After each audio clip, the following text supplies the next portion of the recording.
Assalamualaikum warahmatullahi wabarakatuh. Selamat jumpa lagi bosku dengan LB Shop channel Wong Desa. Mudah-mudahan para bosku selalu diberi kesehatan dan selalu dilancarkan rezekinya, amin. Kali ini kita ada yang berbeda bosku. Ini kita berada di Sungai Brantas sambil mancing. Memang terkadang itu kalau kita pas nganggur di sela-sela waktu kita itu hobi kita memang mancing bosku. Jadi mungkin nanti bagi para bosku yang ingin melihat keseruan-keseruan mancing itu bisa mengunjungi channel saya Mancing Ki Gendeng Mancing. Itu saya khususkan untuk mancing-mancing di Sungai Brantas. Jadi penyaluran hobi di sela-sela kita itu juga budidaya ikan gurame. Dan itulah salah satu kelebihan kalau kita budidaya ikan gurame bosku. Kalau kita budidaya ikan gurame itu yang jelas kita mempunyai banyak waktu longgar lah. Soalnya kita mengerjakan di budidaya ikan gurame, paling kalau untuk kita kasih makan, kalau kita memelihara air itu paling kita waktunya itu ya 1 jam 2 jam. Itu biasanya saya itu kalau pagi itu saya mulai jam 7 itu sampai jam 8 sampai jam 9 lah, saya khususkan di kolam untuk ngasih pakan, terus kontrol airnya. Habis itu ya sudah ada kegiatan lain mungkin bisa dikerjakan bagi yang punya pekerjaan lain. Kebetulan ada yang bertanya tuh kemarin salah satu bosku tuh, makanya saya sempatkan sambil mancing ini bosku. Pertanyaannya itu apakah kolam itu harus berwarna hijau airnya? Soalnya kebanyakan rata-rata itu banyak sekali juga yang proses agar kolam itu airnya berwarna hijau, agar kolam itu prosesnya bagaimana bisa airnya itu berwarna hijau. Itu kalau menurut saya itu ya masalah warna air tidak masalah bosku. Buktinya itu seperti kolam saya sendiri itu kan yang di bawah gubuk, terus sebelahnya itu padahal itu satu lokasi, jadi airnya itu juga tidak sama warnanya. Ada yang hijau, ada juga yang kecoklatan seperti coklat seperti kopi itu, ada juga yang jernih. Jadi masalah air itu ndak begitu berpengaruh menurut saya itu. Yang penting warnanya itu kalau air kolam itu jangan sampai warna kekuning-kuningan bosku. Jadi biasanya itu kalau ikan gurame itu kalau warna airnya itu agak kuning kekuningan itu ikannya mudah dapat masalah. Biasanya itu yang terjadi itu ikannya itu mudah ngeropok. Tapi kalau antara warna yang coklat seperti kopi itu, warna hitam ataupun warna hijau itu tidak masalah. Jadi tidak usah dibikin proses biar warna airnya itu berwarna hijau atau apa, itu tergantung kebiasaannya. Satu lokasi itu saja setiap kolam itu tidak sama warna airnya. Ada yang hijau, juga ada yang warna seperti coklat seperti kopi. Yang penting itu warnanya tidak kuning seperti apa ya, kekuning-kuningan. Biasanya kalau warna yang kekuning-kuningan itu nanti itu efeknya di ikannya itu malah kurang bagus. Jadi selama ikan itu tidak ada masalah di pola makannya atau di kebiasaannya sehari-hari biar warnanya tidak hijau, itu menurut saya itu tidak masalah. Jadi tidak usah bingung atau dibikin kolam saya tuh kok warna airnya tidak bisa hijau gimana.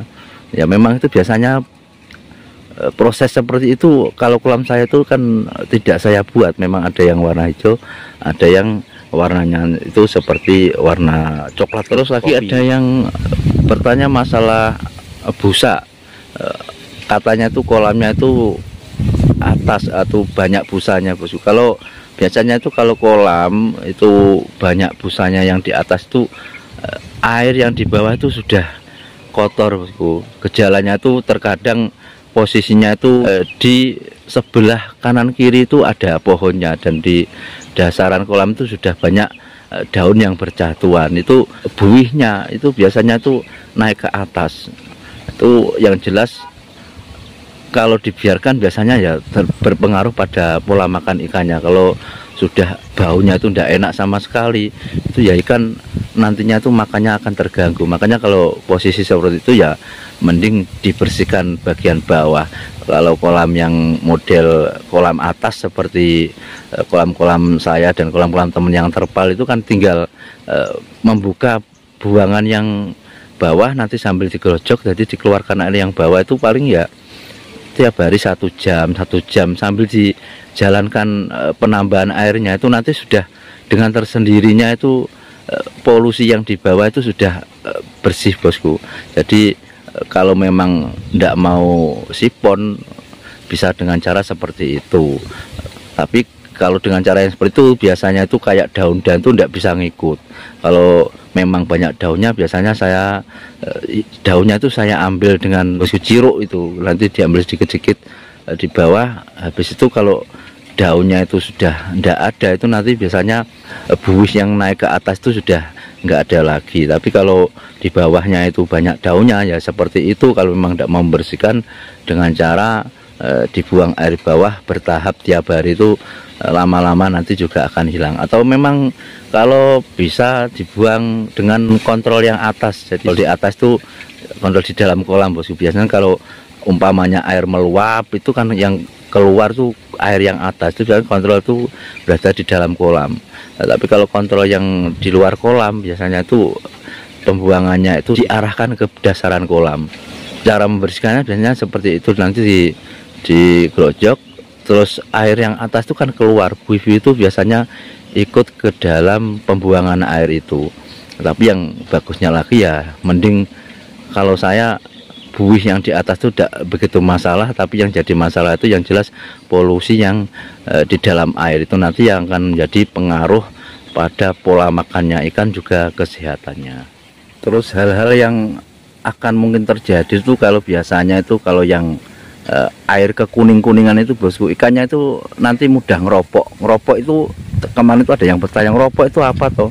Ngeropok itu sirip ikannya itu luka. Biasanya ikan itu cenderung naik ke permukaan, ngantang itu kalau kita dekati langsung menyelam. Nah, itu kalau dibiarkan juga biasanya itu juga bermasalah kalau berlarut-larut. Makanya ngeropok itu harus cepat ditangani. Dan ngeropok itu biasanya terjadi kalau ikan itu sudah paling tidak tuh 1 pak lah, 1 on. Itu bisa dikasih seperti video saya yang dulu-dulu itu dikasih jelantah, prosesnya seperti apa nanti bisa dicek. Terus kalau yang keluar buih atau buihnya itu naik ke atas busanya itu pengaruhnya itu biasanya itu kalau air kotor itu ya kemungkinan ikannya itu mudah kena cacar. Jadi intinya itu kalau kita memang ingin bisnis atau terjun di budidaya ikan gurame itu memang harus belajar bosku. Biasanya tahap pertama, tahun pertama ya kita niatin aja bereksperimen sambil mencari ilmu, sambil kita terus bertukar pengalaman kepada teman-teman yang lebih senior. Mungkin nanti ada teman kita atau senior kita bisa menambahkan lagi di kolom komentar biar bisa buat pembelajaran bagi teman-teman khususnya pemula. Mudah-mudahan ini ada manfaat dan gunanya, sedikit sharing dan bisa menjawab pertanyaan bosku yang kemarin bertanya tentang air kolam yang apa harus berwarna hijau, dan untuk menangani buih itu biar hilang itu bagaimana. Tadi sudah saya jabarkan penyebabnya juga pengaruhnya nanti ke ikannya itu, karena kalau nanti sampai tidak cepat ditangani itu biasanya itu apalagi khususnya yang buih tadi yang airnya itu kotor bawah, itu pengaruhnya itu yang jelas pertama itu pola makannya akan terhambat. Juga yang lebih risiko lagi itu kalau sudah terkena cacar itu akan sulit lagi. Kalau sudah terkena cacar seperti saya jelaskan kemarin harus puasa. Puasanya itu tergantung tingkat parah dan tidaknya penyakit itu. Kalau parah ya bisa berlarut-larut sampai bahkan 1 bulan, dan itu nanti akan yang jelas kita akan rugi waktu, menyita waktu yang targetnya itu panen 11 sampai 12 bulan yang tentunya nanti akan mundur soalnya ikannya itu terkena penyakit. Mohon maaf atas segala kekurangan, kekhilafan. Akhirnya tetap semangat. Saya akhiri. Assalamualaikum warahmatullahi wabarakatuh.